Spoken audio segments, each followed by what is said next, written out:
That's true.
City budget update and study session on May 8th, 2020.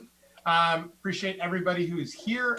We are doing a virtual meeting in accordance with Governor Gavin Newsom's allowances during this COVID-19 crisis. Public comment will happen in this way. Public comment session. Are we still doing written public comment, Kathy?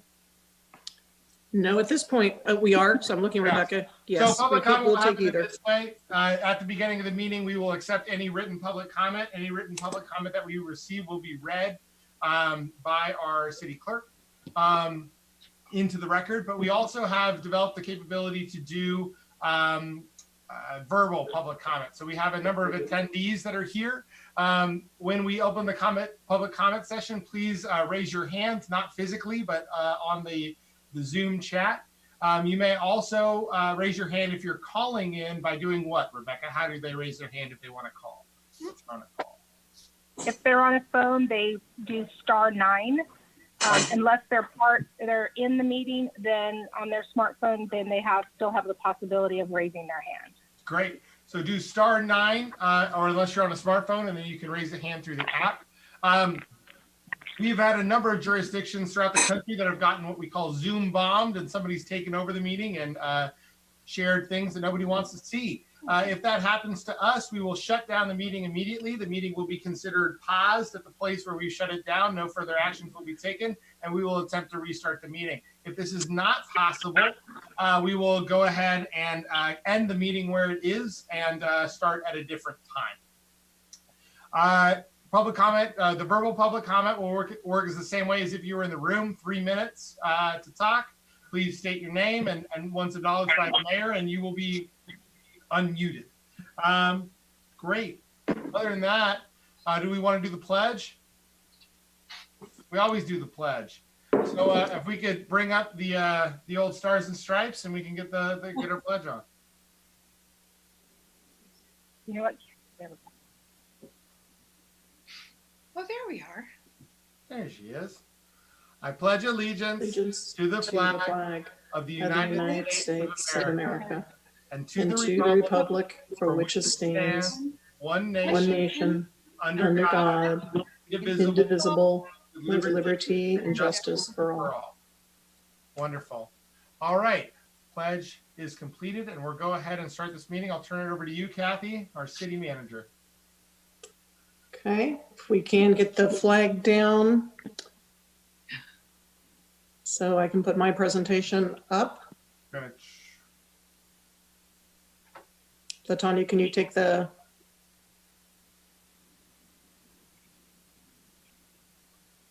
I'm sorry, guys. Hold on one second. My screen disappeared completely. Latanya, we all know how patriotic you are, and it's totally fine. Give us a couple more seconds of this beautiful flag, and then we'll get to Kathy's presentation. Did we lose Rachel? No. Okay, good. I'm sorry, my entire Zoom. No, I'm still here. Okay, good. I didn't see you. I didn't have the widescreen. I didn't want to make sure nothing happened. Okay, we're just going to play this screen on Zoom until the 5th of July, and that's our new celebration. That's right. Somebody sent me some good ideas about that. I'll have to talk to you about that, Kathy. Something better than a flag up for a month? Okay. No, I don't know if it's better than that, but. Okay. So I thought that was pretty good. It's pretty good. Kathy, you should be able to share now. 4-month Zoom meeting with the flag up. Yeah, it's creative. Okay.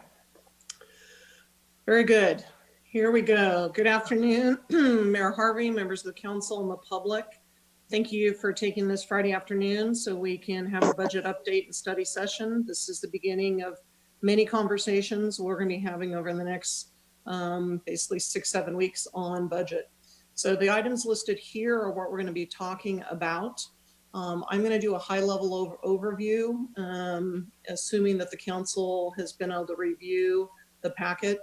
I do want to tell you that staff has been very busy on the last one, responding to the emergency, but 2, then picking up working on the 5-year forecast, working on budget cuts and the 1920 and year-end estimates, so we can bring you options on that. Looking at the 2021 budget and beginning to put together reductions, the council consideration there. So we've had a meeting with Councilmember Harrington and Councilmember Agramonte so far as the budget subcommittee, And they had some initial input, and we've made some adjustments, and there's some questions here for you based on some of that. And we'll continue working with them as we put together the city manager budget and then a series of recommendations for you to consider. Also on the call and answering questions, Sue Casey, our assistant city manager, Lori Decker, who does some part-time work for us and has got 20 years of working on budget and has come in to help with the timeline and work we have to do here. And then also Colleen Ferguson is on as well in terms of if there's capital projects. Beautiful. So in terms of the pandemic, we entered this pandemic in March. The council ratified the emergency. We've been operating our EOC since then, and there's been a huge amount of work that staff has been working on to respond and support the community. We've all been adjusting to a new world of essential, non-essential, virtual.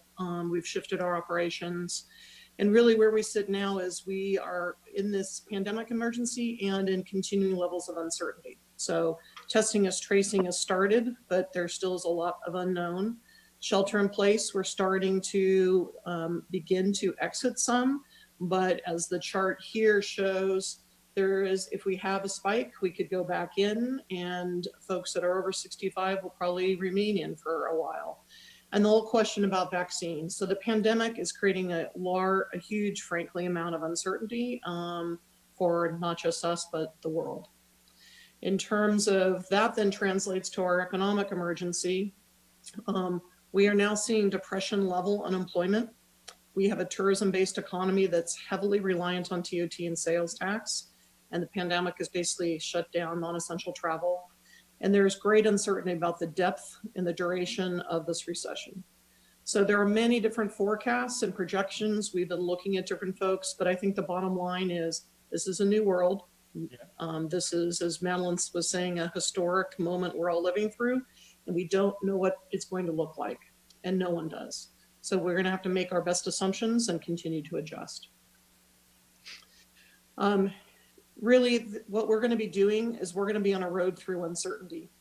The sad thing is in February 2020, we were looking at having the best year-to-date revenues ever since September 2017, since our first fire.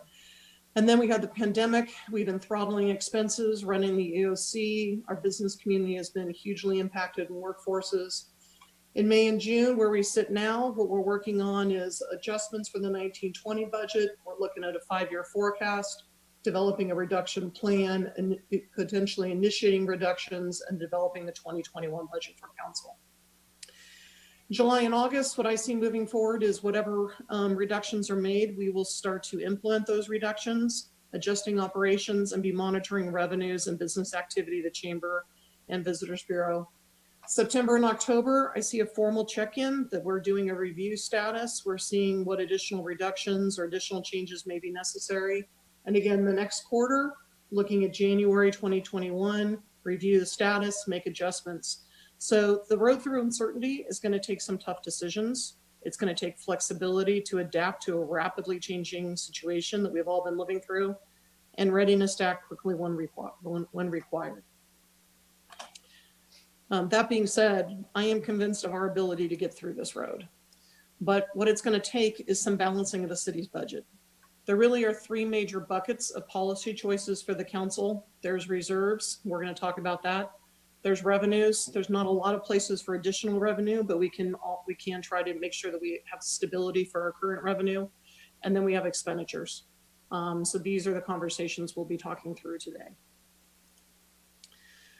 Use of reserves. In terms of this presentation, there are some policy questions we're going to ask you, and I will come back to them at the very end. But I will be asking council to provide some initial guidance. And again, I don't think all the answers have to be given today because this is going to be a work in progress.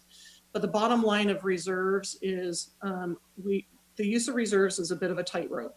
We have to use enough to manage the current need. We need to use them to protect the service levels as much as we can. And then we have to save enough to prepare for continued uncertainty. So we are lucky, though, to have a fairly significant amount of reserves. And I want to give political credit and policy credit to this council and to past councils. But the reality is this chart shows what our general fund reserve is, which is about 8.6 million. There is some additional funds here that is one-time money that comes through fire EMS services that can be used to backfill fire services during this emergency. So you can think of these two funds kind of as a fire reserve. And then there's some one-time money that was set aside for Splash for the swimming school scholarships that council could also consider making some modifications. So overall, if you look at all of this together, it's about 50% of our general fund, a little over 10 million out of our 20 million general fund that we have to help weather this storm. I will tell you there are a number of small cities that have 5 or 10% and that are going to financially be in a lot harder decisions and potential issues in the future than we are. So we are well positioned to be able to be strategic and smart moving forward. So I want to thank the political and policy decisions of this council. This is one of the conversations we'll come back to. Council, basically, you have made some decisions where you've assigned some of your reserves for special projects. This is what we call the special project reserve. You can see on the chart some of the items that are currently in the sign from the beginning of this fiscal year. Some of these projects are no longer in process.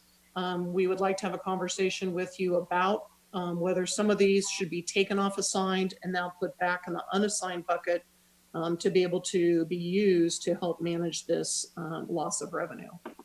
So we'll come back to this question. The subcommittee did discuss this and they've got some initial thoughts I'm sure they'll want to share when we come back to the questions.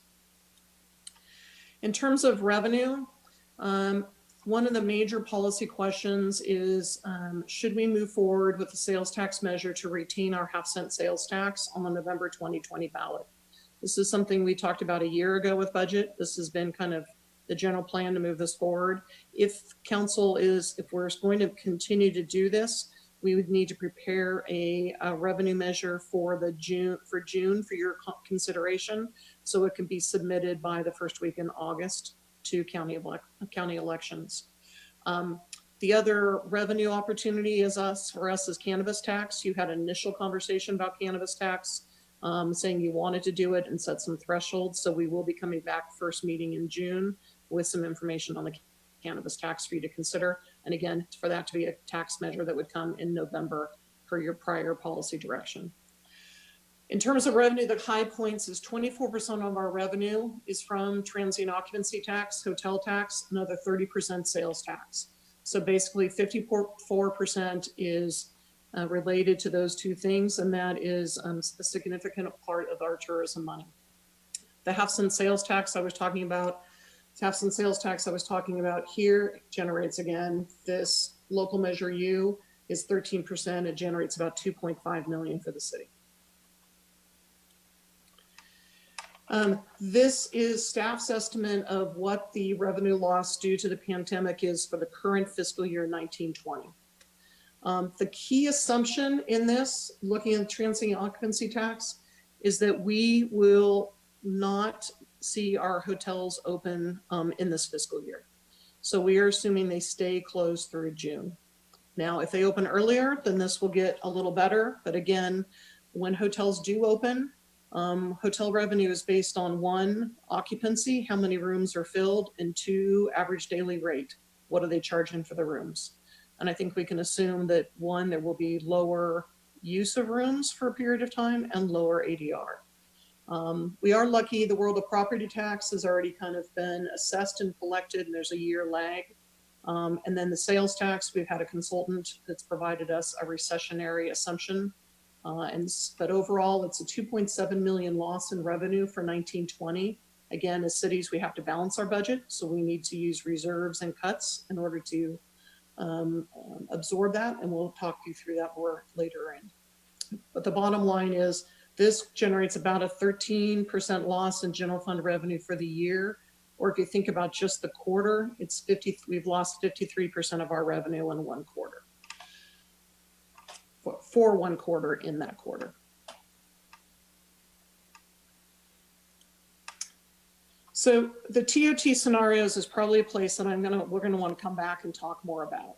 TOT is 4.8 million, 25% of the city's fund and the city's general fund. And it's large impacts about what can occur. And what we don't know is with the recession, we don't know whether we're going to have a V, a U, a W, a Nike swish. Economists are predicting different things, but this is our most critical variable for revenues. And depending on where we go, it could mean $1 million swing. So right now, this is a hopeful, this was when we put this together about a month ago, we looked at a hopeful scenario that said, okay, maybe we've lost, this is what it is for this year. We thought maybe we'd have 68%, but the reality is it's looking lower. But now we thought, well, maybe 60%, and this assumed hotels opened in June. I don't think this scenario is not happening. What we have right now in the forecast is a middle scenario. The middle scenario overall assumes, again, this shows the loss, the 66 shows the current loss. And it's basically assuming over the year, we're only going to receive 50% of our TOT. This is the most conservative estimate we've seen so far at any other city put forward. It doesn't necessarily mean it's right. And we can talk more about that and try to get more information. But again, trying to be cautious here and then looking at it kind of going back up. The bleak scenario would be that we have a significant, even more severe reduction in TOT. And maybe this looks like we have another peak in September and we enter shelter in place and they close down all non-essential travel again, and your hotels are closed for a period of time. So, or just an overall kind of lower reduction. So we've just modeled a lower reduction over time here, but again, globally.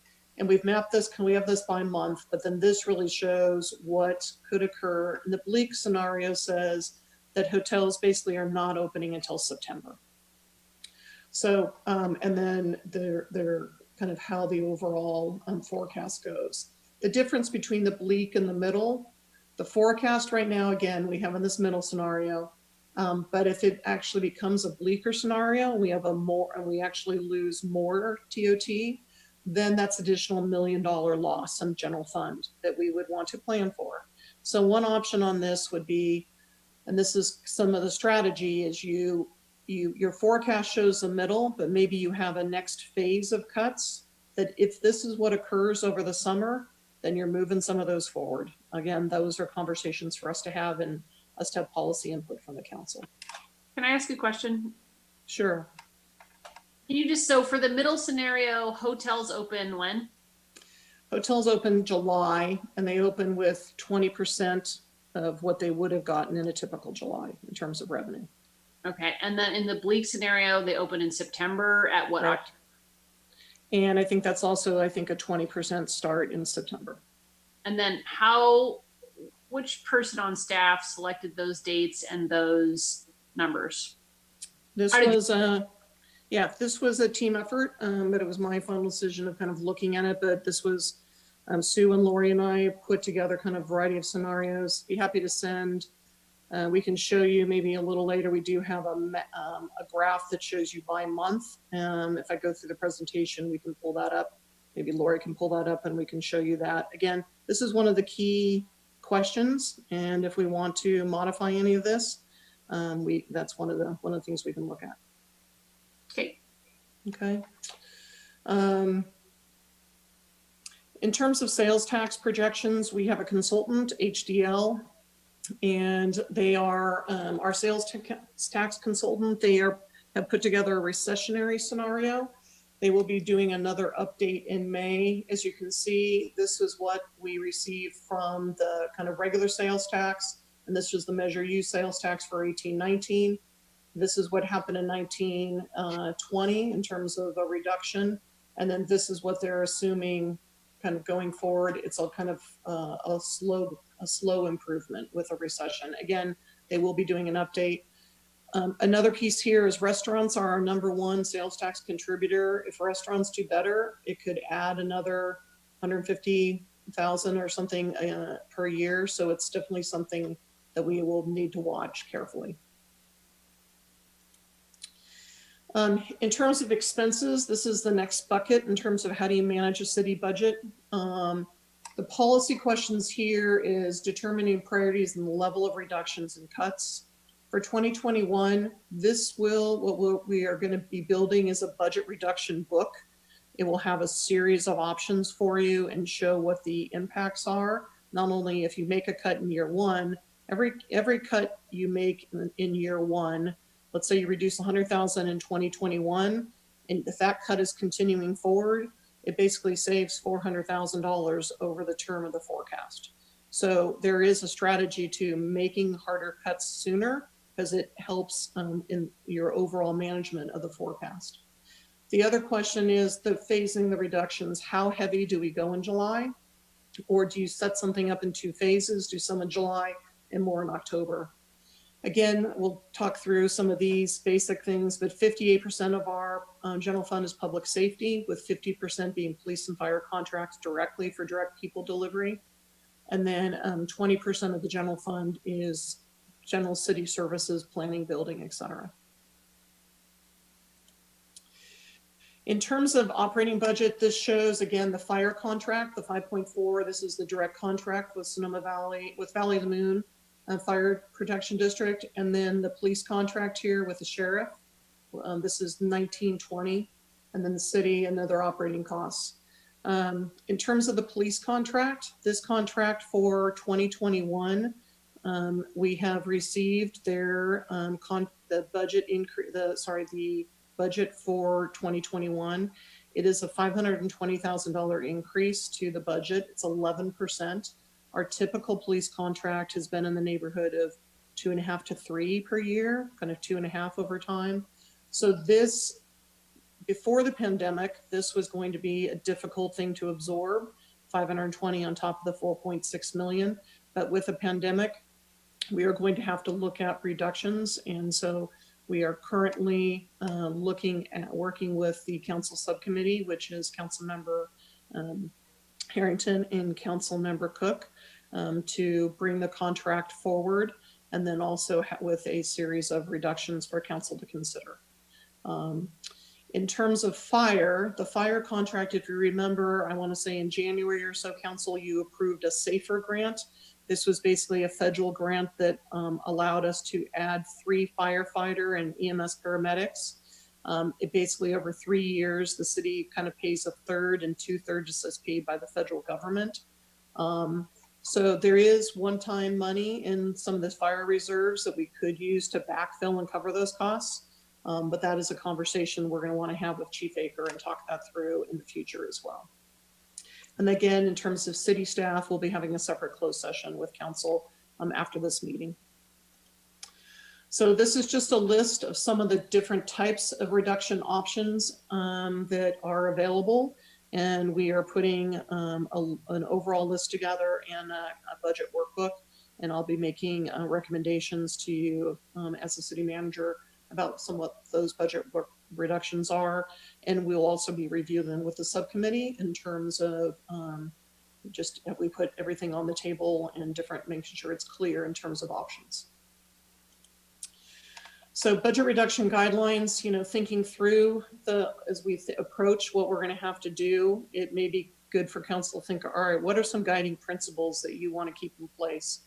One is that, you're going to make some priority and policy driven decisions that there's no sacred cows or no one is immune from having to take some cuts. And that you are going to need some reductions from police and fire as much as you can do and still ensure safety and response needs, obviously, because that is one of the core services that cities provide is public safety. We've got to meet our legal obligations, but there's opportunity maybe be creative or realign some services and continue to keep the public informed as we move forward. And there may be other guiding principles that you want to think through here. This is not something we have to decide today. So in terms of fiscal year 1920, we've done a variety of things. We've have to freeze positions, hiring. We had a vacancy in water fund. We've moved another employee over there to assist and help out. And we've also been looking at what reductions and what we could do. By the time that we've hit this emergency, it was March, we then hit the EOC April, we're kind of in May and June, you got 2 months to kind of do reductions, which is not a lot of time to have much impact.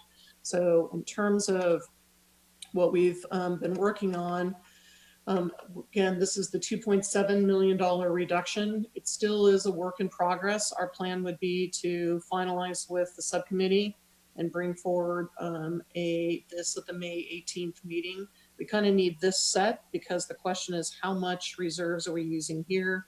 How much of these reductions as we look at the next set of putting together fiscal year 2021 budget. So what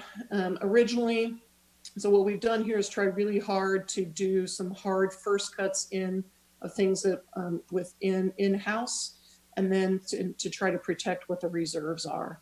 So you can see globally in terms of reductions, we typically invest in our vehicle. Our internal service funds is what we're putting into information technology, building maintenance, and vehicle maintenance. And you put money aside every year so that when you have to do the big things like a new roof or go buy a new server, you've got money set aside, you go do that. At this point, we've got enough money in these funds that we can not fund them this year and live off what is in those funds. So we're saying no contribution to internal service funds. There's other one-time things that are delayed or not going to happen this year because we all got sideswiped with the pandemic. And then there's just general reductions as well of cost savings and things that staff has been working on. So there's about 1.2 million in budget reductions, which is about 45%. Colleen Ferguson, our Public Works Director, has put together some recommendations for CIP that she can speak to later when we have a conversation. And then Measure M, based on the emergency, we can take some of the Measure M, and instead of using that for new things, we can use that for baseline services right now. So that the use of reserves of the 8.5 overall reserves we have, we're only using 1.2 to try to really protect the reserves. So this is still a work in progress. Again, if, for example, if hotels opened in June and we got some of this use of reserves would go down, that's what we would happen, or if things get a little better. But at this point, we are being conservative. There are other alternatives and options, but frankly, some of these take some time to put in place. We have a couple of part-time employees that could be a layoff, and that would have to be a separate conversation to be scheduled publicly in a different manner. You could do management layoffs, SEIU layoffs. The way SEIU layoffs were with labor is you can, as city council and management, we have the right to determine if we want to do layoffs, but we have to meet and confer about the impacts. And so that will be a process to sit at the table and work with labor. Also, we have a lot of contracts, whether it's with the Chamber of Commerce, the Visitors Bureau, Community Center, Boys and Girls Club, our rec partners. There's a variety of other contracts that also could be cut now. I guess my recommendation would be to wait and do some of those as 2021, but those are other options. And then again, you could increase reserves if you wanted to, for example, continue to use some of the CIP work. But again, with the end of the year, there are kind of limited options of what we can do, but this is where we currently sit, and we're pleased we've been able to reduce the use of reserves so far. Can I have questions? Yes. And number one, one-time projects delayed or eliminated, are those associated? It's not a lot of money, but is that associated with any projects now that have matching state or federal funds? No, and be happy to, I think, Lori, if you want to read the list of what those are. These are things that were, some of these were council priorities that we were going to do that we're not getting to because of being diverted with the world of COVID. Okay, that'd be nice to know. And then we can answer, maybe let's collect that question and we'll come back to that. Yeah, that would be great. So, and number two, capital improvement projects reductions. I'm asking the same question. Yep. Newcomb Bridge, of course, is so important to a whole neighborhood. So is this what you're looking at, or this will continue? No. Yeah, no change to the Newcomb Bridge at all. So no change to that project. And again, we've got, we can pull up some information and show you what those are. So let me finish the presentation and we'll do that. Thank you. All right, so number three, Measure M. Is that what Karen Collins was hoping to work with? Was that it? Measure M is the I think it was, this is the tax measure that was passed recently to help put more money into parks. Within the measure, it basically says when there is an economic emergency, you can use some of that money to kind of run basic park maintenance operations instead of using it for kind of assessments or improvements. So it's not associated with that at all with Karen? I know Karen, well, Excuse me, I hate to say her name, but I'm just saying associated with whatever project that was. I think I'll call by Karen Collins, had two areas that she was in. She's always been supportive of the county parks and Measure M, and I think helped try to get that passed. And then also there was a broader kind of looking at a recreation project, which is different than this. Oh, okay. Okay, I think that's it. Thanks. Okay. And just in terms of so I think that's the only other thing with layoffs council needs to understand is we do layoffs. There are costs in terms of unemployment. There are costs in terms of vacation cash out. So those are things that as we look at any layoffs, we'll put together those numbers as well. What do you mean there's cost in terms of unemployment? So if you lay someone off, then the city has to fund a portion of the unemployment as an employer. And so there are costs to the city for that we can, we're putting those numbers together. So so you might save 100,000, but maybe it costs you 10,000 over the year. I mean, that's not true. If their unemployment account runs empty, every person has an individualized account that's been paid into for their entire working life. And if they exhaust that account, depending on the length of time, you may be stuck with additional payments for that person if those aren't waived by the state. But if if they haven't filed for unemployment ever or very infrequently, they should have plenty of funds in their account to fund their unemployment. So I don't know who told you that, but that's not true. Anyway. So do you want to answer? So the employees at the city of Sonoma do not pay into unemployment. So it's the city funds it as it comes. So we be okay. Is that because they're city employees? Is that just kind of like the same thing that happens with Social Security, or is that just the city? It's a decision that was made by the city at some point.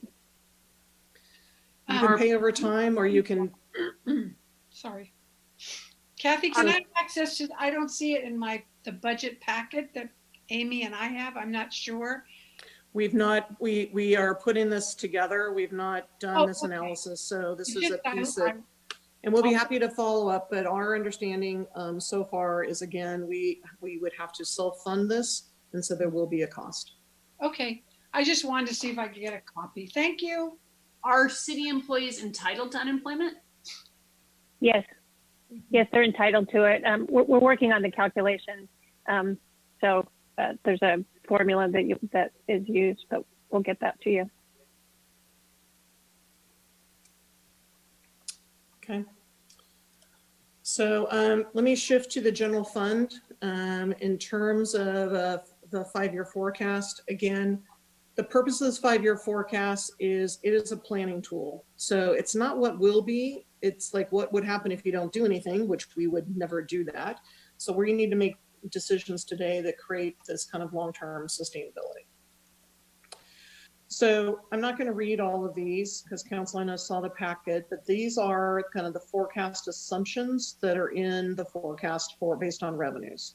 So again, no cannabis, no federal stimulus money. I will say we've been having, in terms of federal stimulus money, just so Council knows, if the stimulus package that was kind of the last one that they started to try to get cities into then was not supported, there was something about, based on the numbers, the city of Sonoma would have received about $500,000 based on that analysis. So to be determined what is going to happen in this next stimulus package, whether we will be included. I know there's a lot of work, there's conversations, but we have to think about it as one-time money and not something that will solve the problem. In terms of expenditures, this has all of the key expenditures and assumptions on contracts and labor. It includes the SAFER grant for fire, as all of our costs, known costs for debt service, pensions, et cetera. And then also includes, assuming we're going to do the same kind of capital investments with the general fund, about 500,000, what we've done the last 2 years. And again, some of these things may not be possible, and that's why we would be making reductions. But those, again, are policy choices. So this is the draft 5-year forecast. Again, this is constantly changing tool, and this is what it's looking like now based on the information and knowledge we have. But overall, this shows you what the budget was initially, and what we were in 1920. We were using reserves of a one-time in order to help fund our capital projects for 1920. Now it shows projected what with the 2.7 million loss in the revenues, and it shows the expenses. Again, no cuts made in this area. This is assuming, you know, the world hasn't changed, which we know it has. Again, this shows the revenues going out, looking at 2021, a projected loss with a medium TOT assumption of 3.3. This would be $1 million worse if you went with the bleak scenario. And again, then going out. I will say the city of Healdsburg has hired a TOT consultant. I thought we were going to be able to get a copy of that and have that be shared with us this last week, but it's still being finalized. So I'm hoping to see it next week. That was about a $6,000 purchase to have someone who does scenario planning for both hotels and cities in Southern California. And if that's something council's interested in, this is such the big swing, having some outside expertise may be helpful. And we could look into that and probably get that within a couple weeks if there was interest. So in terms of then what this means going forward, you can see this is the operating expenditures going up, again, assuming no changes. And then again, assuming what a contribution to CIP. And then this is what the general fund looks like and what the basically deficit is. So if you add these numbers together, it's about a $13 million loss. And we've got about 10 million in overall reserves. Obviously, we will need to make reductions. That's the process that we will be engaging in. This is just a graphical way to see that chart. This shows, again, we were balanced, and this is the 10 million kind of one-time monies that we had in 1920. And then you can see your operating revenue go down the 2.7. It goes down further in 2021 based on the modest scenario, and then starts with the forecast starts to go slowly back up. Again, this is all based on what kind of a level of scenarios. If we think the recession is going to be deeper or longer, if we think TOT is not going to come back, that changes the revenues and it changes what we need to cut from expenses. You can clearly see that if we did nothing, you can't work in your outer years, you don't have enough money to cover things. And obviously that's not what we would do. So what we are working on is building basically a budget reduction book. And what would occur is this is kind of the gap that we're looking at now. And what we'll do is put together a series of reductions in all the different categories for council to consider. And again, as I mentioned earlier, if you do, let's say you reduce expenses here by 100,000, that 100,000 reduces here. It reduces in year 3, year 4, and year 5. So each making hard decisions up front improves your financial position dramatically going forward. And that's something that we all will need to consider. So again, we'll look at this budget reduction book and have a series of options for council to consider as we move that forward. So looking forward, kind of the road ahead, we're going to have to keep adjusting our engine and ongoing and monitoring. The good thing about TOT is it's only about a month lag. So, and I think we can even work with the hotels to try to give us as soon as they know so that we can really track closely. Again, we could get a TOT consultant for a modest amount of money, probably $6,000 or something, to give us a better expert advice in this area. And HDL is going to update their sales tax projections this month, so that will help us too. We could also do some work with the Chamber and Visitors Bureau to track things. And again, we may want to establish some trigger points. So we have multiple variables and high levels of unknown. And so we're going to want to be checking and monitoring closely as we move forward. So just to wrap up, just a few overall comments I want to say. Going into this pandemic and economic recession, the city was in a good shape organizationally and financially. We have a small team of employees. We've hired some great staff, and the model of working with contractors and the community with rec partners was very cost effective and has been working really well. So, and I do think we are positioned to have some of the best revenues that we've had in some time, but not if this had not occurred. In terms of revenues, we are clearly reliant on tourism economy. It's not necessarily negative. All economies have risks, but this is kind of the double whammy for us. And cities overall are kind of the bottom of the food chain. So the state has taken money from cities with loss of redevelopment and taken the old license fee and taken more of general fund to fund schools. And so really what we can rely on is local taxes, and that's our half-cent sales tax and the hotel taxes, which are local and can't be touched. And we're lucky that the community has been supportive of that.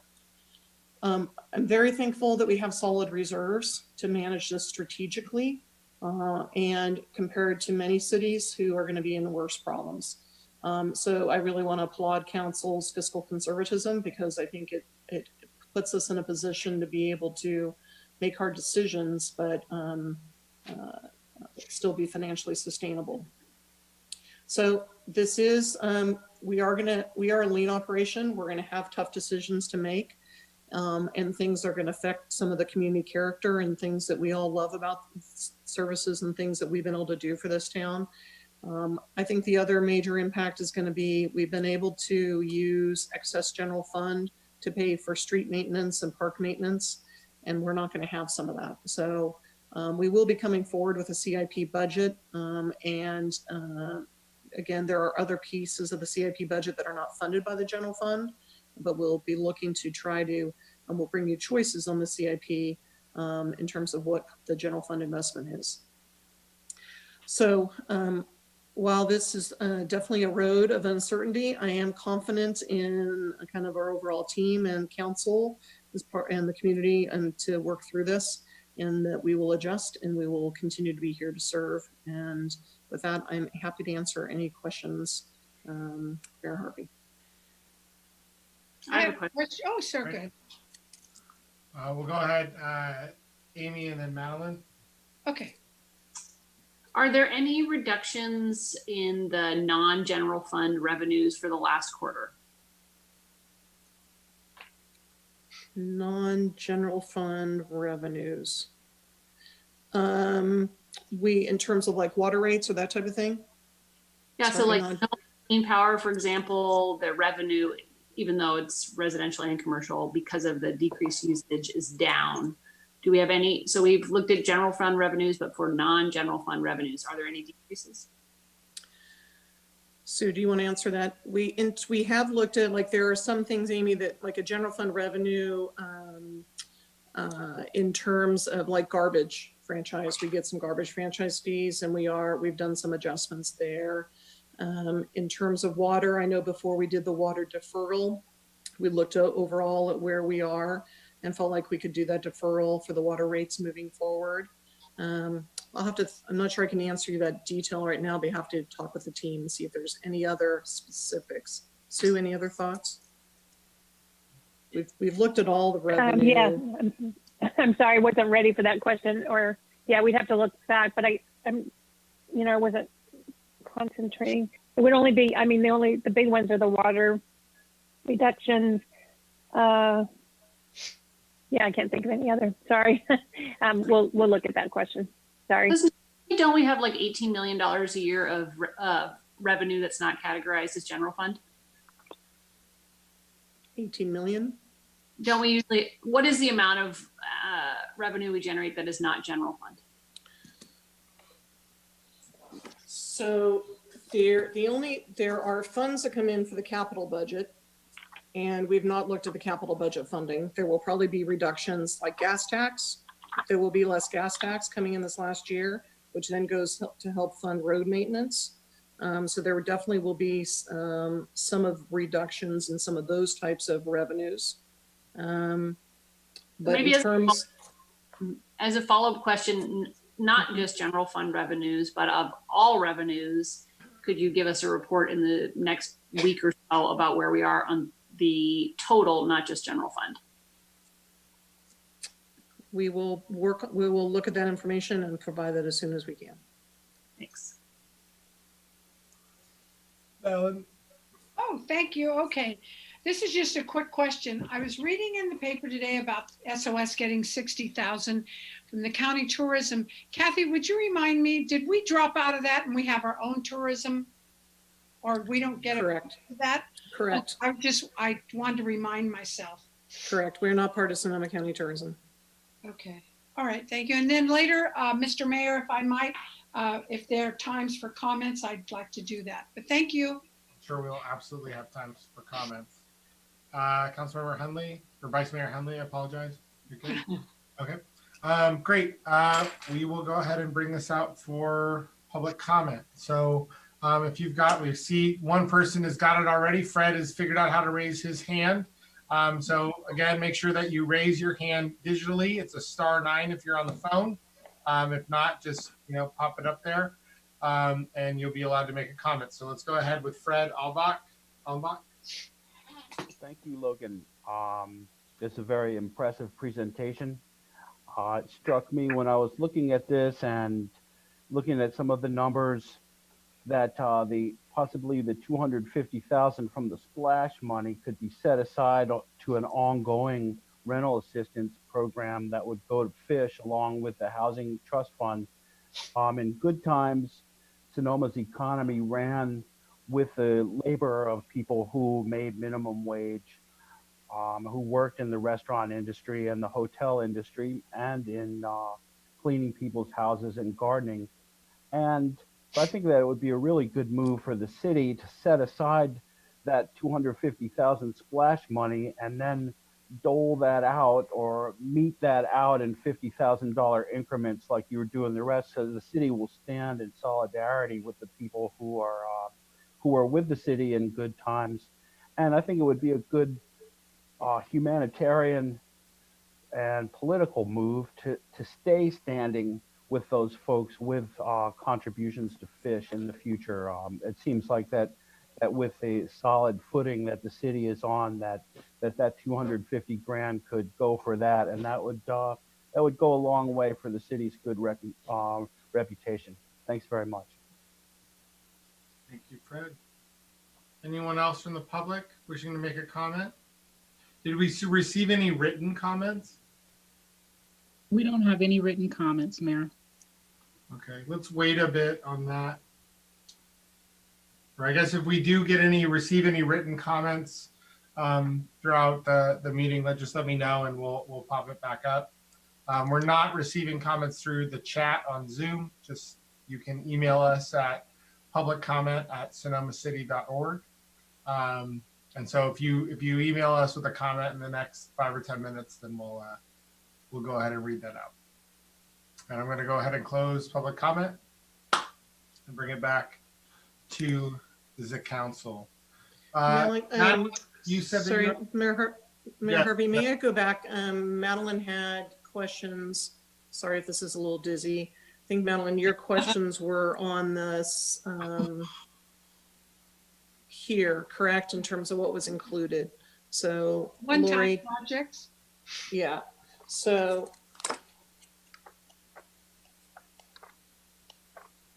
Lori, do you have that information? Can you answer those questions? I know we had notes.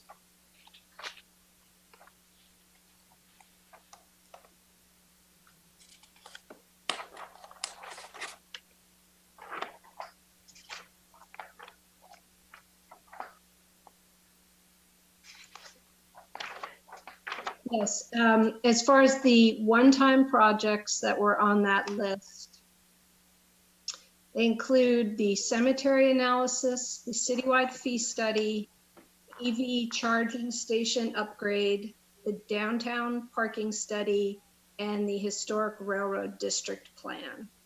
So that would be deferral of all those projects. And I would just point out that the forecast does assume $100,000 a year in funding for these kind of one-time operating budget projects, if they were to be deferred to a later point in time.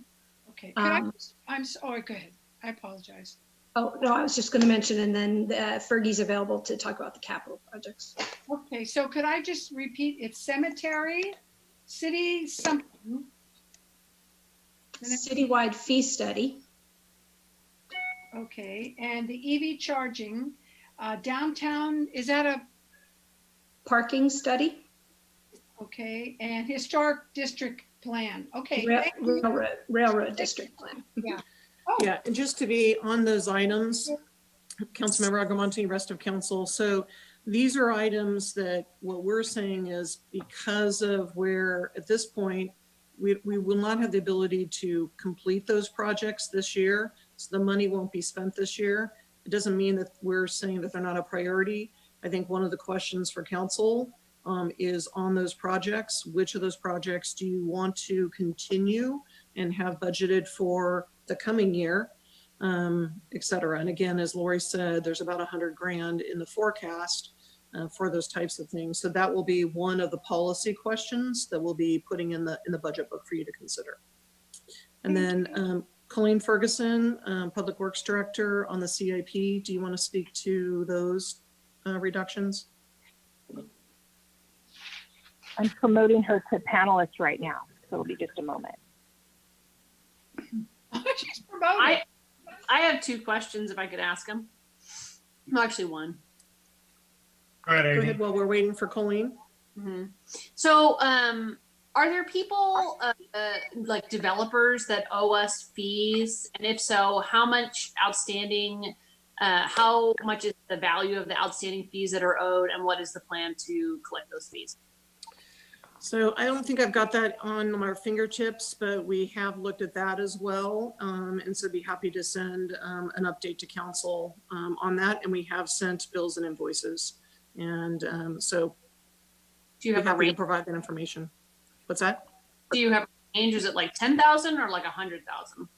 I don't want to quote a number off the top. I apologize. There's so many numbers in my head. I don't want to give out inaccurate information. So I'd be happy to provide that information to council after the meeting. And then in addition to those, are there any other receivables that we need to collect? I think the only, we do have on the TOT, we have a couple of hotels that have not, most of the hotels have paid. There are a couple of hotels who have not paid their TOT. A number of cities have done basically a deferral to allow the hoteliers to wait and pay back at the end of June. So that could be something that we could talk about. Again, I would say 95% of our hotels have paid. There are a couple that have not, and they're waiting. The couple that have not, we've been told, are waiting for their SBA loan. And meanwhile, at this point, they would be assessed a 10% delinquency. And then are the fees that were reported to us the 100% or just what's actually been collected? I think it's, I will need to double check that. I'll need to double check that. Okay. Yeah. Okay, as far as this is Fergie, as far as the CIP funding reductions, the 250,000 more or less listed on the slide here, the project that we have designed and we're ready to move forward with is pavement rehabilitation that was pegged for 7th Street West between West Napa and Spain, including a pedestrian crossing on Spain Street and accessible ramps there at 7th and Spain, and a little improvement of the pavement on 5th Street West, just right next to West Napa. So that project being set aside for now. It is shovel ready. So if there is federal infrastructure stimulus funds available, that project is ready to go with those stimulus funds. But the money we were planning to spend on that project is available, as far as the general fund share, and the balance of the funding from other non-general fund sources is needed for other projects, so that those projects don't need general fund. So that's a major change to a project that was ready to go. The other one is stormwater trash reduction systems. Our city stormwater permit requires us to put in systems to stop trash from getting into waterways and getting carried to the bay ultimately. So we are under a mandate to put in these stormwater trash reduction systems citywide. We had set 100,000 in the CIP budget for this year to start doing that. We're not going to have a project ready to deliver, and we will have to do those projects in the future. Really unfortunate about the crosswalk. I know that neighborhood really wanted that. They have talked to me quite a few times about that. Yeah. I know Colleen and I had conversations. That's too bad. Okay. Thank you. Oh, and just one more point, getting to Councilmember Harrington's question about development fees. So the Mockingbird Lane project has paid Quimby Act funds, and it's those funds that are supporting the work that's ongoing to get to construction of the bridge over Friar Creek at Newcomb. Great. Oh, I'm sorry. Was that you, Councilmember Agarwal? No, that was just being yippee. I'm happy. Okay. I don't even live in that neighborhood, doggone it. And I just am so excited about that for kids. Does anybody have any other comments? I do have comments. Get after it, Madeline. Yeah. No, I mean, yeah, whenever it's appropriate. Right now. Okie dokie. So, first of all, I can't answer Fred Olebeck's question, but I will say I'm on the Splash Committee, and we understand about the 250,000 that's been set aside. And I think Paul Favreau is interested in speaking to Kathy. I think they understand, you know, the urgency of having funds, and they're very open to, you know, to changing that. I can't speak for Paul or the board, but I know that Kathy's aware of that. So I want people to know that we are open to that idea. We appreciate the funds that are there, but we know that, you know, we can have a different type of a contract with the city. So the other thing is, you know, I talk about this quite often. I hope nobody rolls their eyes. I can't see everybody. But, you know, the other day we were talking about Broadway, and I didn't vote with Rachel Hundley, but just because, and I apologize about that, but that was with the Broadway project. But the point that Rachel makes, I think she was trying to say there's a bigger future than paving. And that's one of the things I was concerned about. So the reason I'm bringing this issue up is I talked to the council about city business and people business. And because of the delays, whether it's funding or staff, we still have no protocol for the bench program. We still have no solution to the parking issue behind Mary's Pizza. And the park program I asked about earlier with respect to funding and information for, projects or something for the city, for the parks. Those things need some be, even though I know these are very difficult times, we cannot forget these things. This is people business. Every one of these issues is people business, and they keep getting rolled down the road. And again, I understand this, but you know what? I don't know what this involves in funding and staff. What are the issues that continue to have these things go down the road? I don't need the answer, but I just need whomever is listening to understand it is so important that we don't ignore people business in this city. I'm done. Can I go? Thank you, Madeline. Yeah. So with regard to how I think we should proceed, I want to start by saying I think we can't have another episode where we're months into something and we find out that we're $3 million short of where we wanted to be. So I think we need at least every 2 weeks a financial update, because we can't just be put in a position where the only option is spending our reserves. The amount of reserves being spent are quite a bit of our operating reserves. So we have almost $3 million shortfall, and we're making that up with $1.2 million of our reserves. And that it was, when we were first shown this earlier this week, it was $1.75 million. Was basically 50% of our operating reserves. So I think that's a problem. I don't think we should be spending more than 10% per month of our reserves to backfill our budget for however long that takes us. That I think should be the maximum. and that we should figure out what the programming can look like after we know what the financial situation is, and not vice versa. I don't think we should figure out programming and then figure out funding. We should figure out what is a reasonable budget in the time we're in, and then what can we afford to do with those funds. And then on the issue of the cemetery specifically, you know, we have a ongoing line that is a fiscal responsibility matter. And also, if there is to be a spike in the future, as is predicted by many epidemiologists, I think it makes a lot of sense to make room in our cemetery. So I think that's a great idea. And then I would just say, I think the most severe proposed case, I think, is exceptionally rosy, that somehow in September we're going to be on a path back up. I think we need a model that is a lot more cautious than that. I think almost everybody has said that a second wave is expected in October. I don't know that that's planned into this. The scenarios are too rosy. The difference between the best case and the worst case scenario is $800,000. I don't think that's makes sense to me. But I do think we should pick a percentage of the reserves that can be spent every month and figure out what the budget looks like. I would say that we should use a more conservative scenario in terms of the length of time it will take to recover from this. That's all I got to say.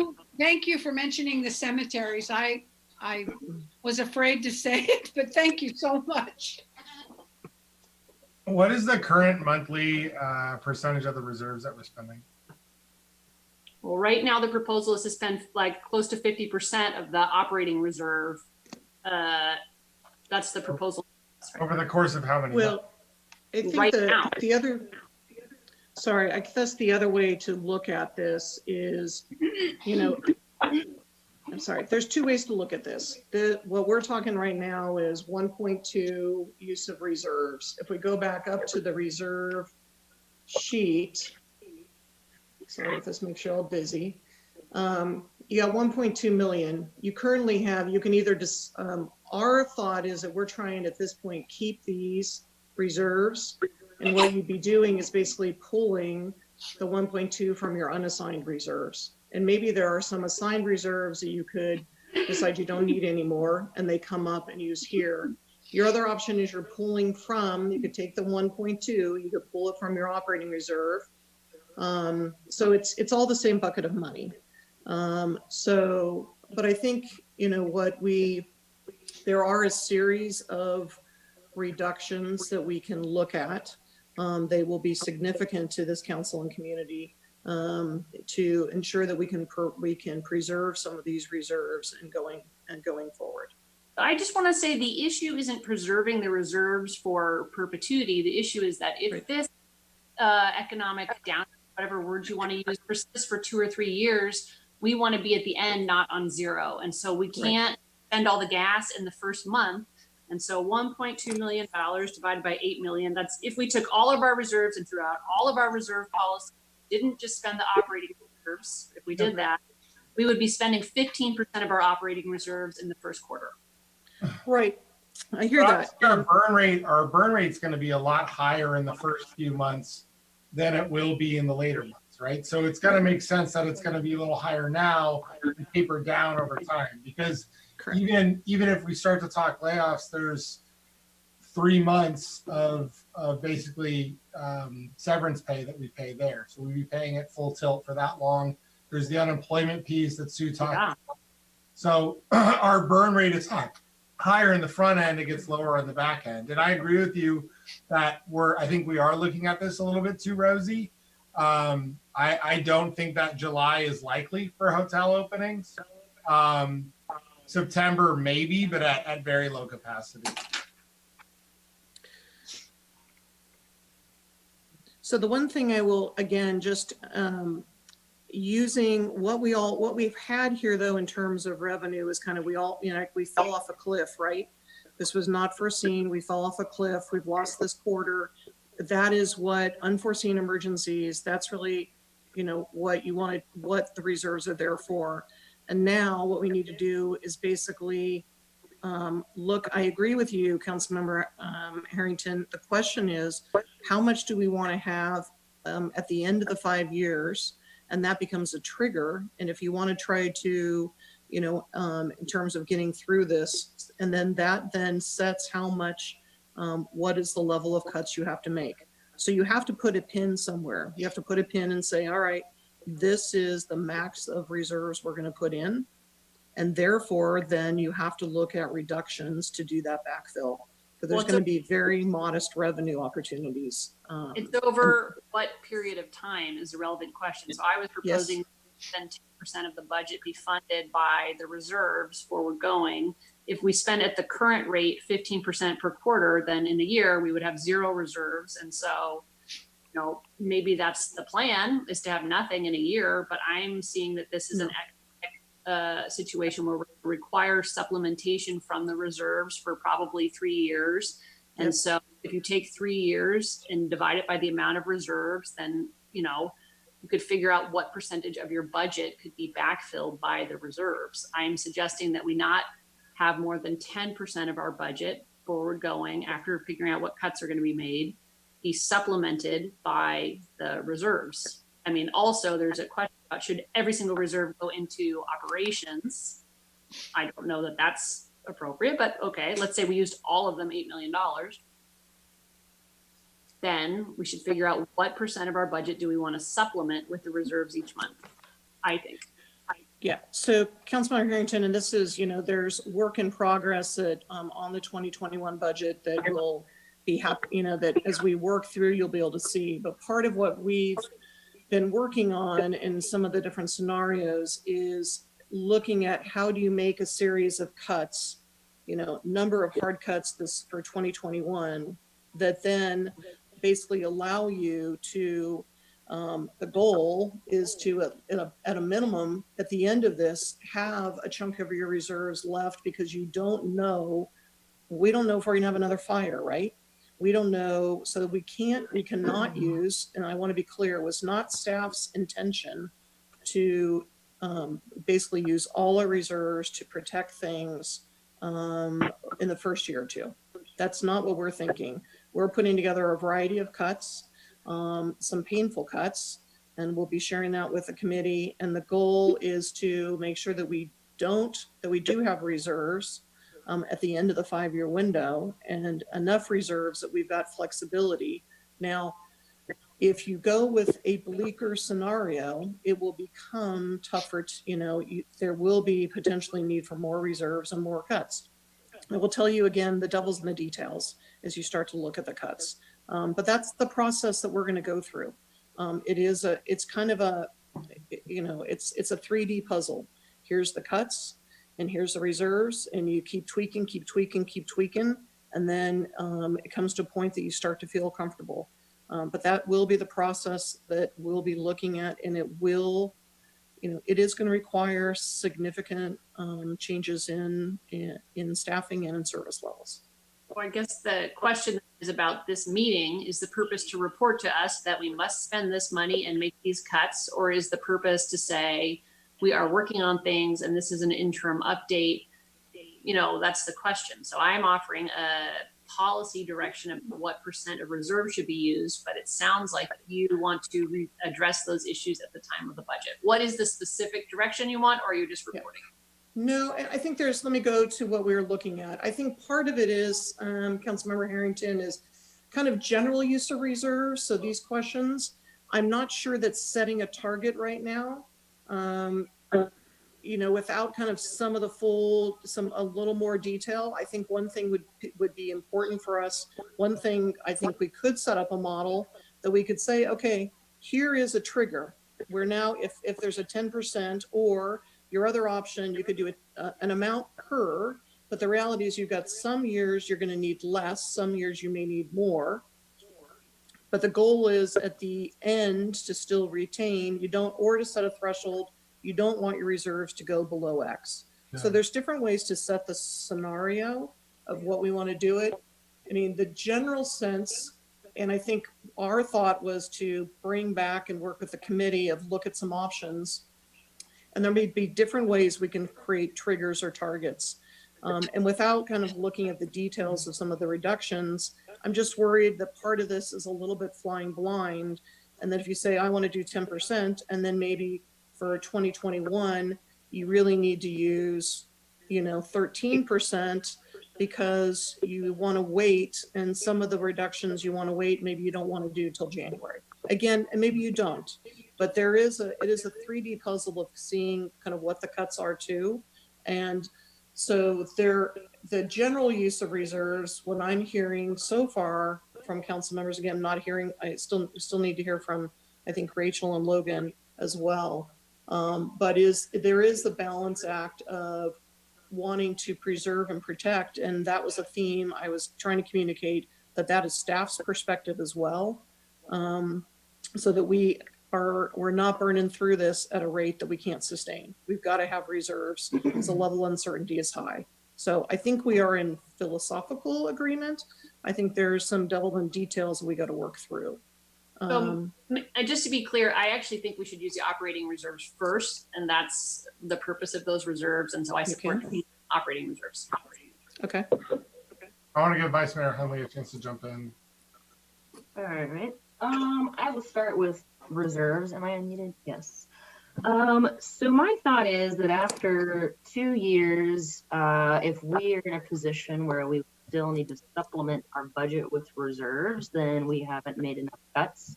So I would only want to rely on reserves for up to 2 years, and also figure out what our threshold is that we want to keep in our pocket for future disasters like fires, so that we know going into it what the floor is, so then you're not just suddenly one day having cut it off. I concur with the suggestion of starting with the operating reserves. I mean, I think I could see it being a combination of the three, but this is one of the reasons that we have it. We're lucky that we did not have to go in 2017. Santa Rosa in 2017, they used their entire reserve, but they also built it back up for this next disaster. So that's about reserves. Generally, in light of the uncertainty about when hotels are going to open or when people are going to want to come back to hotels, I like the idea of, I think I would like a more pessimistic picture to see, like a worst case scenario. I'm not assuming that's where we need to go, but I think that it'd be nice to have that in our brains. And then as it's executed over the next year, and I don't know how frequently, we'll have to go back to it. It might be something that, every other month we have to figure out which path that we're on, but it needs to be something flexible where we don't, take like an extreme amount of things away and end up not needing to, but then also in a position where it's sort of like oscillating or starting in the middle, and then we adjust up or down as we can get a better idea of the future. Yeah. And going to what Madeline was saying about people business, I think it is going to be challenging, like thinking about the things that are the absolute essential services that we need to, put at the very top to keep the city literally operating, but also have room for, because life keeps going on living. And I don't think that we should totally put everything on hold just because of this uncertainty, because there will be another one. So in figuring it out, perhaps things that are more time consuming than they are costly, things that we could add to the list, but I do want to keep that in mind. As far as personnel, we did not have any layoffs in the last recession, and I would like to avoid that in this circumstances, considering we didn't really have a lot of extra, and it was really keeping us from getting the basic things we need to get done. And and then the other big piece of it is just having to prioritize, and there's going to be some things that we really like that just are going to have to be either put on hold or taken off the list for a couple years. And, you know, I'm ready to make some sad choices. But I think this, you know, going back and considering what are truly our essential duties and then building from there is going to help. And then the last piece, I know one of the allocated reserve funds is for the general plan update, which has been presented on the chopping block, which, you know, I can understand part of that, and we'll get there when we talk about it. But you know, what's happening right now is a really great time to have some serious conversations about our economy. I talk to all the other cities in the county weekly, and a lot of them, they're all getting cuts, but they have different tax bases and they just aren't as concerned about it. The closest city to us is Healdsburg, and even they have a more diversified economy, and so they're not going to get hit as much. I think we're probably going to be hit the hardest city in Sonoma County. The only other city I've heard that's like us is Napa, who's in the same boat. So they're having the exact same struggles. But so one of the things that we talked about for the general plan update was doing an economic study, because we haven't done one of those in 20 years. So that is one piece that I would hope is not cut, because I think at this point where things are sort of revealing our weakness as a tourism predominant economy, it could be a good opportunity to think realistically about the future and how we can make ourselves a little more stable.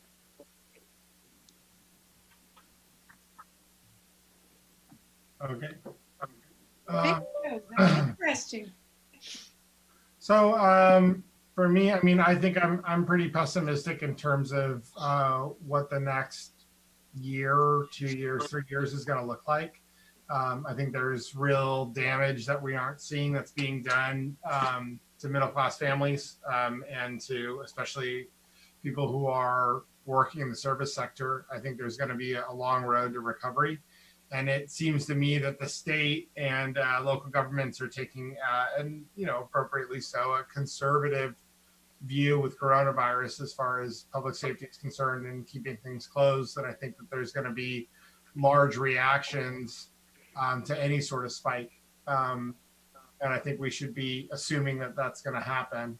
Also, given how much travel comes in from other states, it's not just how well the collective Bay Area does, it's how well Georgia does and Florida does and Texas does and New York does and all the rest of it, because those are our principal travel locations, people that come to visit us, and really how well the world does can all lead to a significant spike here in Sonoma County.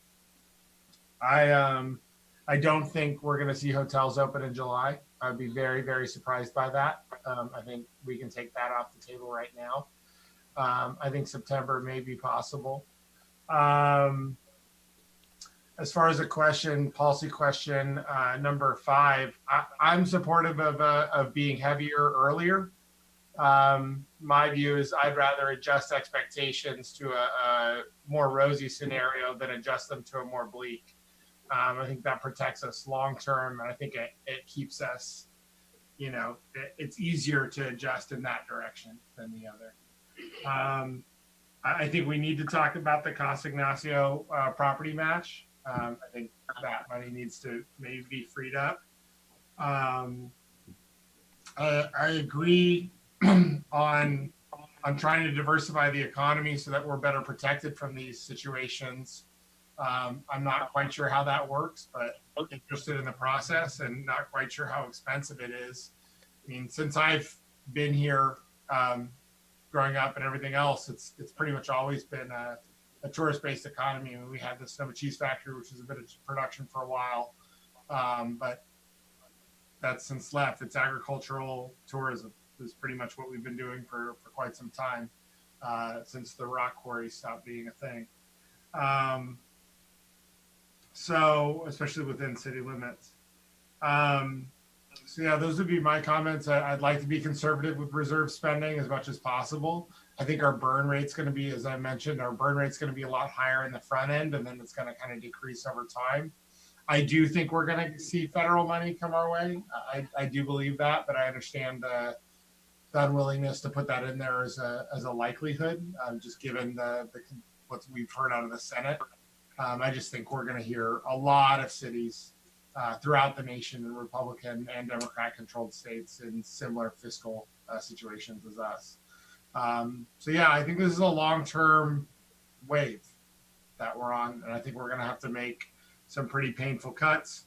I mean, the good news on reducing a certain amount of services is if we're in the midst of a recession, there's probably going to be significantly less demand for things like building permits and stuff like that. So maybe we'll be a little better off, or maybe it'll balance out in any way. I think we got to take a clear and real look at our police and fire contract, and I'm glad to hear that we're doing it. It's a significant portion of our budget. But I also think, public safety gets a little more important during recessions, especially one that's hitting,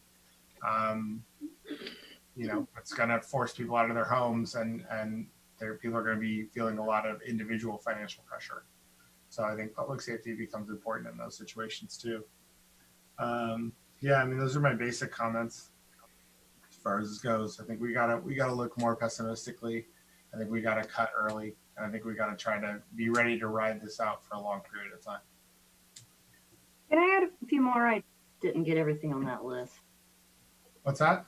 I have a few more comments. Looking at the things on my list, you've reminded me about federal money. I think that there will be state and federal. I don't think we should plan on it, but I think it goes to our plan being flexible enough to adjust if we do get money, which I hope we do. And then also on the infrastructure side, identifying places where our typical way of financing things could be replaced by the infrastructure funding, which will be coming. I don't know if it'll be available to us, but that's going to be a topic today. And one more thing on the employment side. My employer, in lieu of doing any layoffs, took a strategy of 3 months ago, the executive management all took 40% pay cuts. Then the partner level took 30%. And then by the time they got to me a month ago, and gave everybody else a 20% pay cut, it seemed a lot less painful because all of my bosses had already taken a larger pay cut for me. And so I think that perhaps there could be a management opportunity to lead on this and take a voluntary temporary reduction. And then on the list for the sales tax measure, I think we should move forward. I think most, if not all, of the cities in Sonoma County are going to be having financing measures on the ballot. And I know that there's going to be some competing stuff, probably at the county level, perhaps the state, but I think that, hopefully people will look to local first, and, as they decide how much appetite they have for financial measures, hopefully realize that our sales tax measure is vital for our city. And then, let's see. And then as far as like phasing, I think I'd like to start in the middle and then have a plan for in some period of time in the next quarter to either take a step down or take a step up. Thank you, Vice Mayor Hundley. Yeah, I also support going out for the sales tax measure. I think that's important. Keep them at the level where they're at.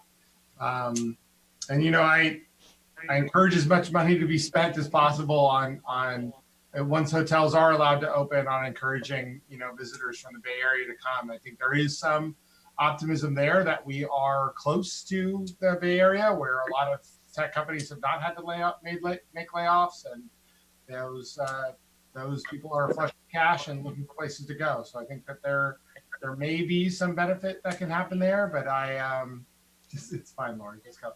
And my roommate's walking out. It's fine. They come home when I'm in meetings and they crawl. My wife and my roommate crawl to avoid it. So this is one of the reasons I have to turn my camera off on occasion. So yeah, I think there could be some optimistic things that could happen there, but I really do think we got to plan for more pessimism. Pay cuts over layoffs for sure, if it makes sense financially. I don't know those numbers well enough. I'd rather keep our staff. I think, you know, we built a really solid team that is working hard and working well.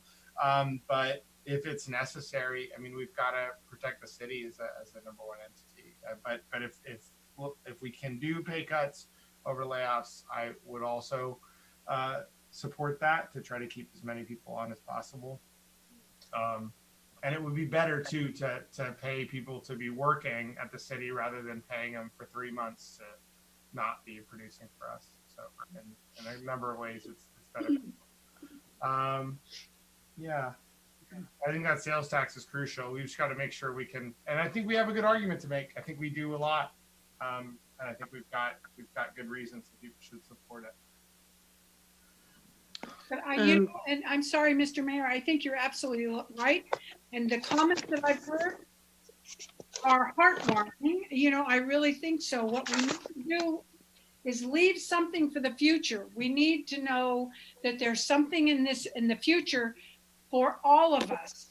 And, you know, we just have to be careful how we craft this communication, because I think it's important that there is an afterlife here in Sonoma, and there are just certain things that our businesses have to face, as well as all of us.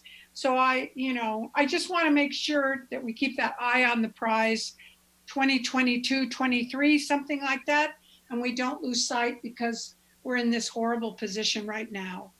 I absolutely agree. And I am encouraged the discussions that Rachel and myself are having with the business community and the chamber, and the creativity of our business community is really positive, and the flexibility that we're seeing from the city to try to do as much as we possibly can to make things work and make any amount of opening as successful as possible is encouraging. And we do want to save every single small business that we possibly can.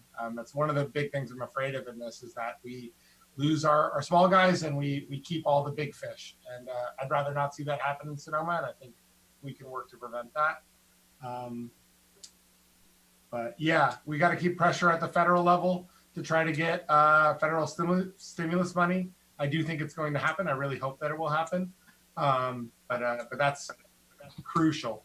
So if you're listening to this, call your Congress people, get them to keep printing that money machine and helping us out.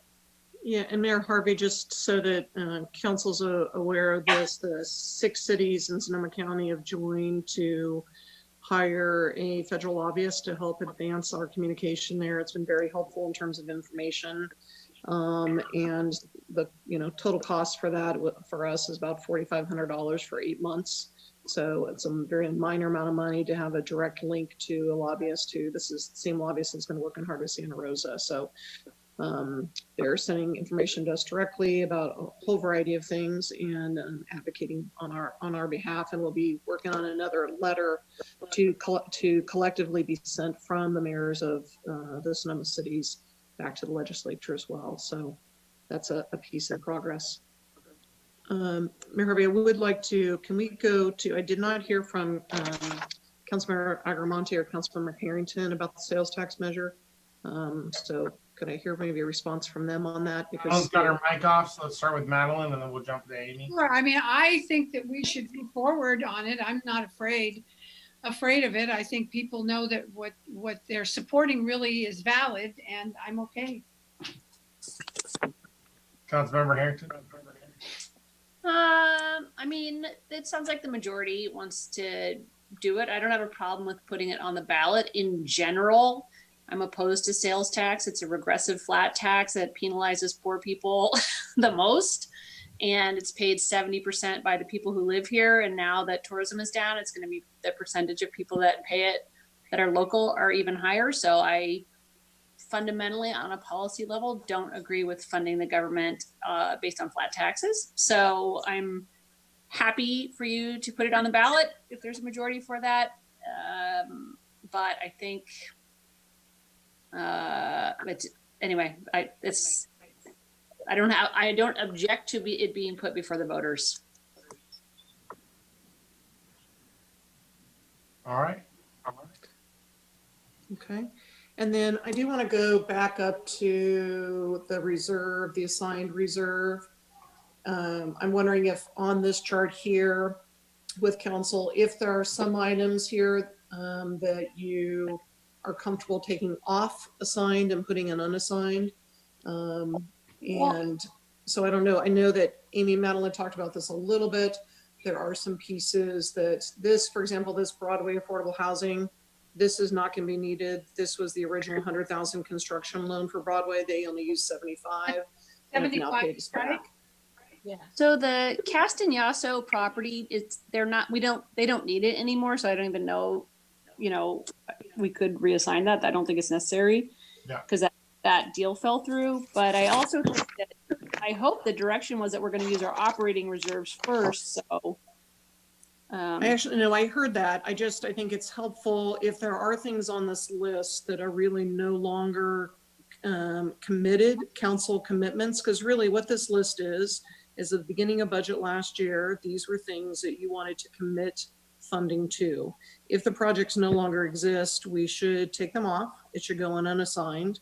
And then I agree, and I'm fine with pulling money from the from our 17% emergency reserve. I mean, the advantage of doing that is if we do get federal money back through that one time, you could use that to pay that reserve back.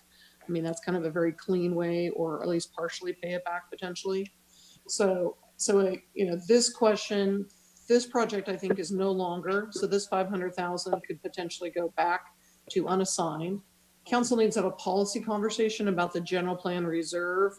And I've asked David Storr to we've got the housing element coming up. I know Vice Mayor Hunley's talked about the ED strap plan. Again, and then we've been working on the development code. So I think this is a broader conversation that's not kind of agendized for a deep conversation today. So I think that comes back as a separate agenda item for you to talk more about really what is your work plan for the general plan for the next 2 to 3 years, and then what funding do you want to preserve and protect for that. This 25,000 is, the project is no longer needed. And on the UGB reserve, we talked about that in the subcommittee, and I asked you for an estimate from Jeff about how much his work would cost. Do we have that yet? Yeah. I don't have that yet. We did get the estimate for to take it to the voters is about $10,000. And I have not had a chance to talk with Jeff yet about the UGB, his costs. But it's basically, the measure is basically written. There's a working draft now. And so I don't think there's a lot of work, again, if council is comfortable with that when it comes back after the public input. So the plan was to bring that first meeting back in June, finalize the UGB. There's a little bit of extra work then of what needs to happen to prepare it for the election. But I don't think that's a lot of money. My gut is there's probably $5,000, but I will confirm that with him yet. So the other way to do this is not pull it from reserves, and we just program it as it's frankly a cost that would be happening in June. And then there'd be some legal costs that occurs in August as he has to write there's a number of, he's write kind of the legal opinion, and there's some work that happens in August, but that would be part of kind of operating bills typically for the city attorneys. So I think this one and then the 10,000 for the election, again, we could put that in operating because that's frankly what we should do for next year. So I think this 100,000 could potentially be put back in unassigned, and we just program the costs because they're expenditures that are going to be occurring this next year. I think it makes sense to start with the Castañaso money and move that. General plan, I'd like to wait to see what that actually looks like. And then the rest of them, the way you describe it, UGB makes sense. The other ones are so small, it seems like I don't really see a reason to touch them right now until we're back down to the bottom of the barrel, which in case I hope it won't be. The only other piece I would say, I left these on here because they're frankly funds that this hardscape maintenance fund reserve was left from aligning a landscape decision that the council made in 2007, 2008. And it was supposed to have kind of gone back, and it was just kind of left there floating So partly I left this year for transparency because it's been on our audits. But the direction before was that this money was going to be put back in the general fund. So that was the direction of the prior council when they dissolved the lighting and landscape assessment districts, and we've been able to pull those records up and look. So I think this is really a transparency issue. I would take this money, just should be at this point going back in general fund. The El Calde Trust, this is a small amount of money. We could just program this next year to help fund the El Calde event, which typically is about $4,000. So that would just be help that. The computer loan program, we think what happened here, and this is what cities did sometimes, they would put in maybe a one-time amount of like $50,000 to seed an account that they would use, and they'd run for employees who are purchasing a computer and then paying back over a 2-year period. This is way more money than we would ever need for that purpose. And literally in the last 2 years, I think 3 years, we've had 2 employees take advantage of this program. So it is just overfunded, and we could do it in a different way. So these fundings here, staff believes, I did this as a point of transparency, but we think we can move these back in. This 25,000 is no longer needed. Staff believes we should keep some fiscal analysis money. We can talk about that more later. The UGB reserve, you can either pay for some of your current costs and next year's costs out of reserve, or you can just program them. It's kind of 6 of one, half dozen the other. And I would not touch the general plan reserve at this point until you have kind of a broader work plan and policy conversation. Well, with that, it seems like all those small things that are relics, it might as well. Also, I didn't know we had a lighting and landscape district. That's nice. Well, it was dissolved. Yeah. It was dissolved right before the last recession. I think there were 2 or 3 areas. And then like right before the recession hit, as they dissolved it and that money went away. Is there a general consensus for my recommendation, which would be in terms of assigned reserves, keep the general plan, keep the police, fire, but the rest of these would roll back into unassigned? If you want to keep the UGB, you can, but I think we can program that into either current costs or next year's budget. This is Madeline. I think the general plan is very important. What will people say about us that we were dead at the switch? I don't want to be part of that. Yeah, I think the general plan obviously is extremely important, but we've had a lot of discussions that the focus really needs to be on development code and that we have a high quality general plan. So we should be taking a look at that money. Again, I'm not recommending any change to the general plan reserve. That would stay assigned at the 500,000, and then you would have a separate conversation at a future time. And I'm also recommending you keep the assigned for the fire fiscal analysis, but I think the rest, based on kind of real need, could go back into your unassigned reserve. Okay. Any concerns with that recommendation? Okay, we'll take that as a way that we'll refine the reserve in that way going forward. Do we need a vote on that? No, it's a study session. You're going to formally vote when we bring the budget, but we'll start to show when we bring you the budget, we'll show you the reserve, and it will look different because you've given us kind of general direction here, and then you will bless that formally at a formal meeting. Okay. Okay.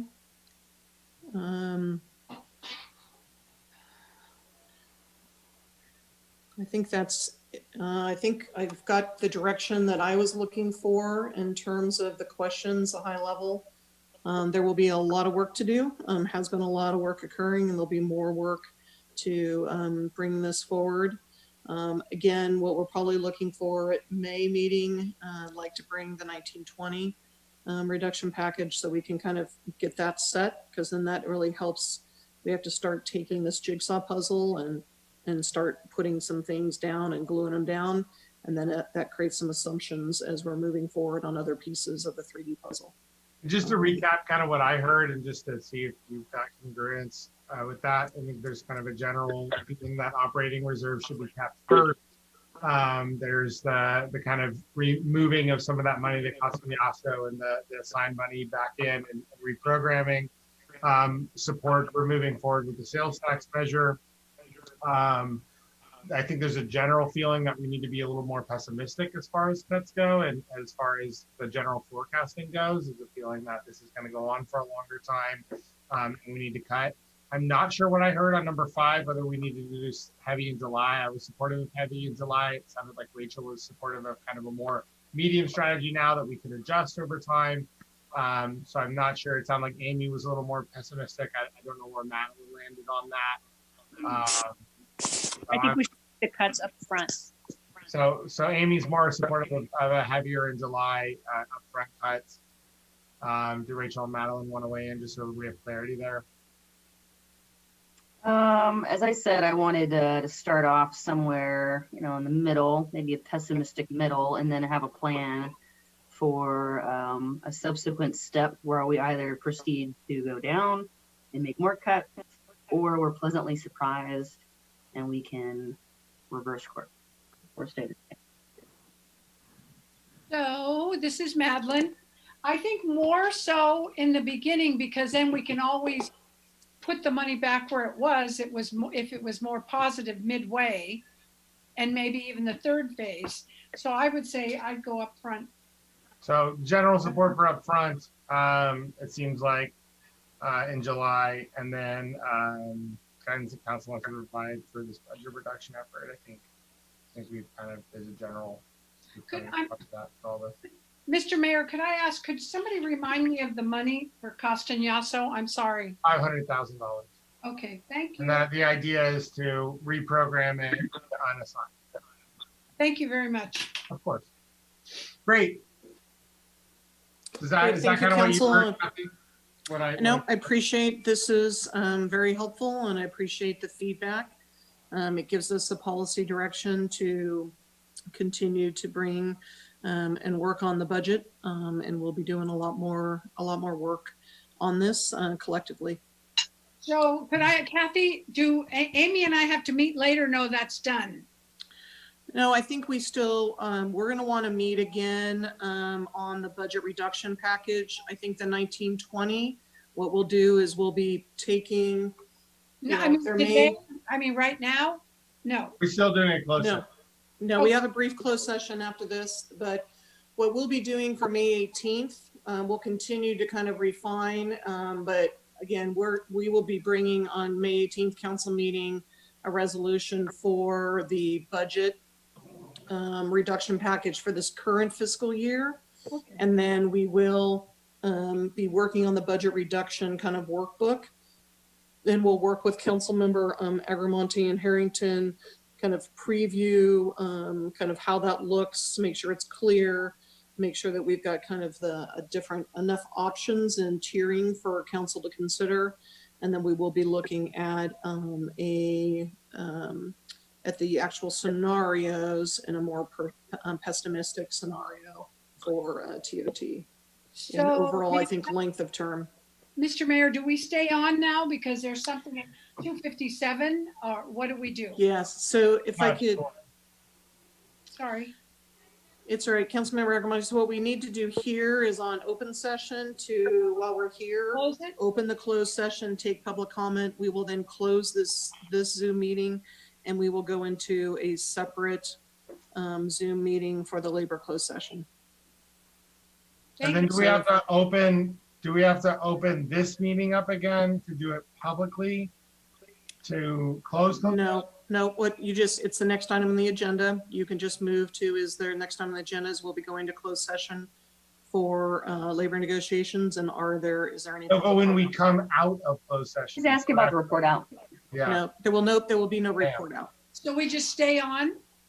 That's what I'm hearing? We stay here for a second, and then there's a second link that we're going to go to after this. Oh, okay. But we don't have to come back to this. We just close in closed session. Thank you. I guess we'll report out at the next public meeting. Correct. And there, the report out will be just general direction. Yeah. Okay, great. Okay, so go ahead and open the closed session and move for public comment.